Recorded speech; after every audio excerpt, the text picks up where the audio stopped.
Earth is small, a fragile oasis of life spinning in the cold dark of space.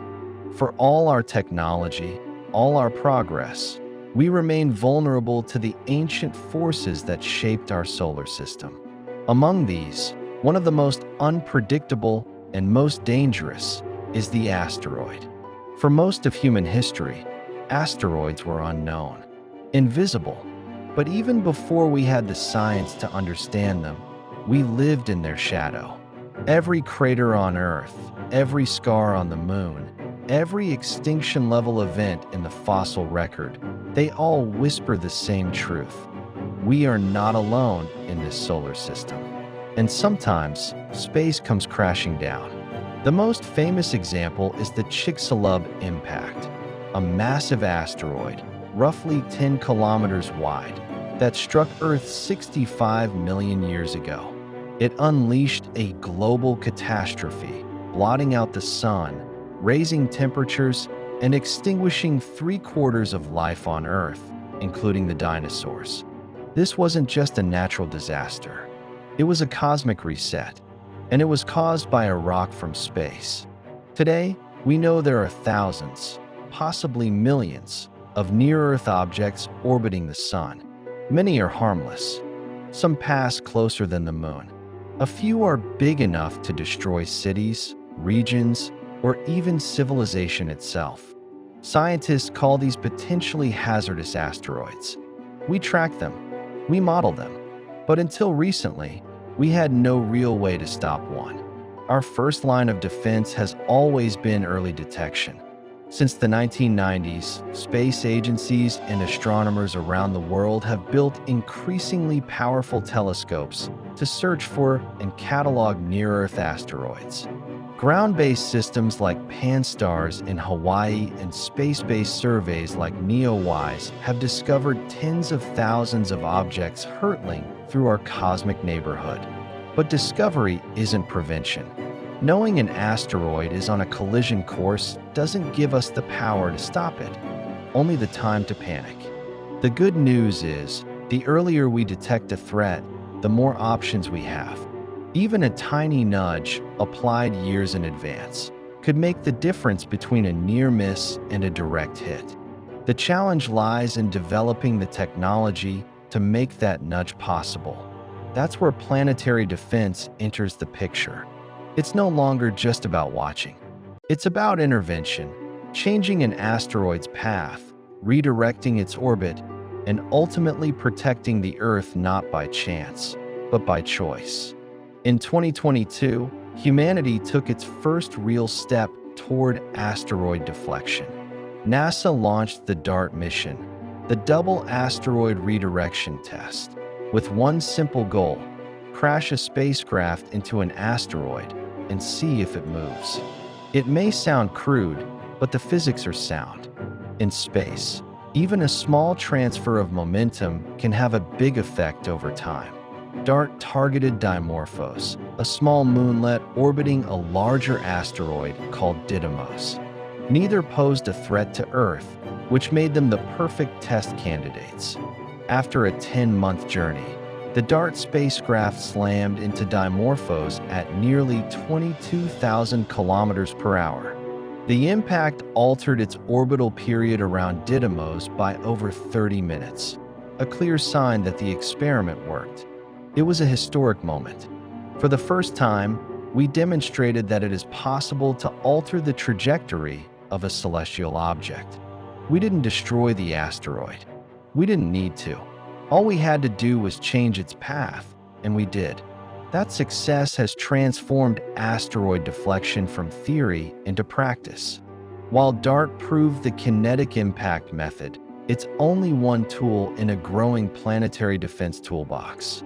Future missions will explore more advanced and precise technologies that could be used in different scenarios, depending on asteroid size, composition, and available response time.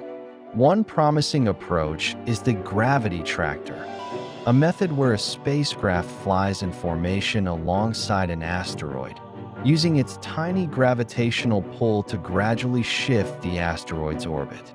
It's slow, subtle, and requires years of lead time, but it offers precise control with virtually no risk of fragmentation. Another concept is the ion beam shepherd. This technique involves firing a stream of charged particles at the asteroid from a hovering spacecraft. The constant, low-force thrust would slowly push the asteroid off course. It's essentially contactless propulsion, delicate, scalable, and ideal for mid-sized threats.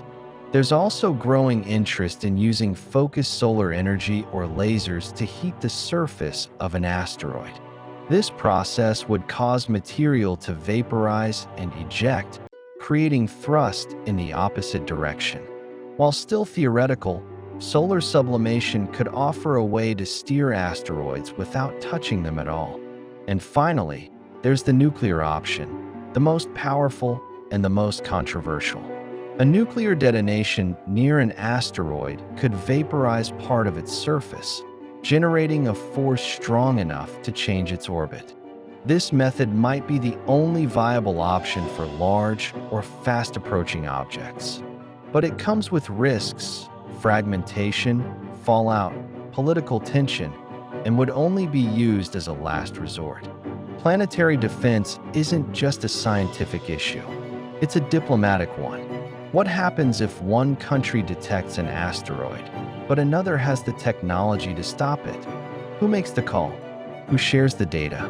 And what if a deflected asteroid misses one country, but ends up heading toward another? These are not just hypothetical questions.